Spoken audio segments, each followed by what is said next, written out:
बिस्मिल्लाहिर्रहमानिर्रहीम। बिस्मिल्लाहिर्रहमानिर्रहीम। अस्सलाम वालेकुम रहमतुल्लाहि व बरकातुहू। मैं इस टाइम कोंदरावाला चौक में खड़ा हूँ।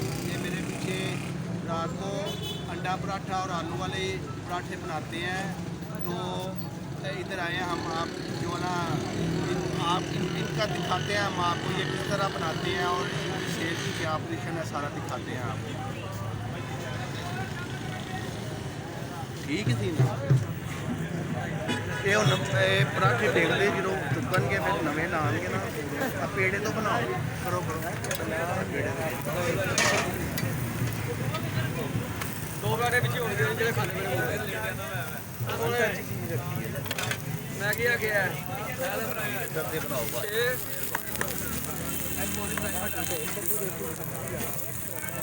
ਮੈਗੀ ਨਾ 6 आलू वाले हो गए, 4 सादे हो गए। चलो अस्सलाम वालेकुम। वालेकुम अस्सलाम। इन्होंने पराठे लाते तकरीबन हो चले कुछ 5 साल। सर्दियाँ लाते हो, गर्मियां सर्दियां लाते हैं। केड़ा पराठा लाते हो? आलू वाला सादा भी अंडा पराठा भी चाय जी चाय भी नाल देते की हो? 4 भाई 4 हाँ जी। ते किन्ने बजे का टाइम है तुहाडा इत्थे आउण दा? तकरीबन 10 बजे लगा, सुबह 4-5 बजे तक। रात को 10 बजे कोई आप पतीला के सवेरे 4-5 तक। जी भाई ठीक है। चाय भी बनाते हैं, इन्हां दी चाय भी दिखाओ। ਇਹ ਇਹਨਾਂ ਦਾ ਚਾਰ ਹੈ। ਚਾਰ ਕਿਹੜਾ ਇਸਤੇਮਾਲ ਕਰਦੇ ਹੋ?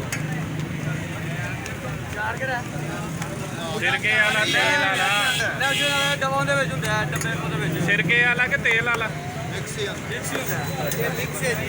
चलो कोई साहब ਮਿਕਸ ਵਾਲਾ ਇਹਨਾਂ ਦੇ ਹੁਣ ਪਰਾਠੇ ਬਣਦੇ ਵਹਾਉਣ ਦਾ ਜੀ। ਉੱਪਰ ਨੀਚੇ ਬਣਦੇ ਵਹਾਉਣ। बाबा जी 8 होए नहीं ਹੋ ਗਏ 2 ਲੱਸੇ ਵਿੱਚ ਚੁੱਕੇ ਗਏ ਨੇ। ਇਹ ਕਿਹੜੀ ਗੱਲ ਹੋਈ? ਇਹਨੂੰ ਪਲਟਦੇ ਆ ਜ਼ਰਾ, ਪਲਟਦੇ ਆ। ਬੋਲਦੇ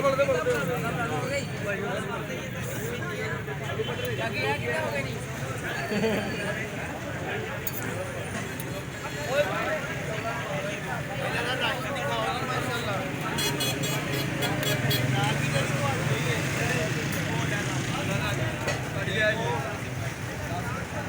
ਭਾਈ ਗਿਆ ਨੇ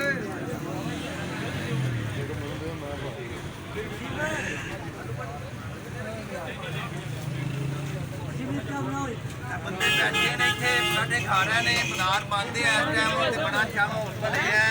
ਤੇ ਭਾਈ ਹੋਰਾਂ ਨੂੰ ਪੁੱਛ ਲਿਆ, ਭਾਈ ਜਾਨ ਪਰਾਠੇ ਦਾ ਕਿਹਦਾ ਟੇਸਟ ਹੈ? ਮਜ਼ਾ ਆਉਂਦਾ ਹੈ? ਤੇ ਆਉਂਦੇ ਰਹਿੰਦੇ ਹੋ ਤੁਸੀਂ ਇੱਥੇ?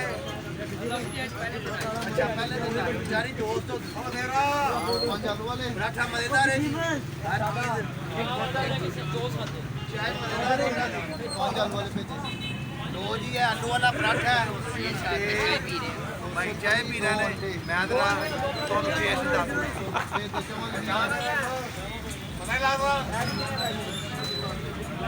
ठीक है जी।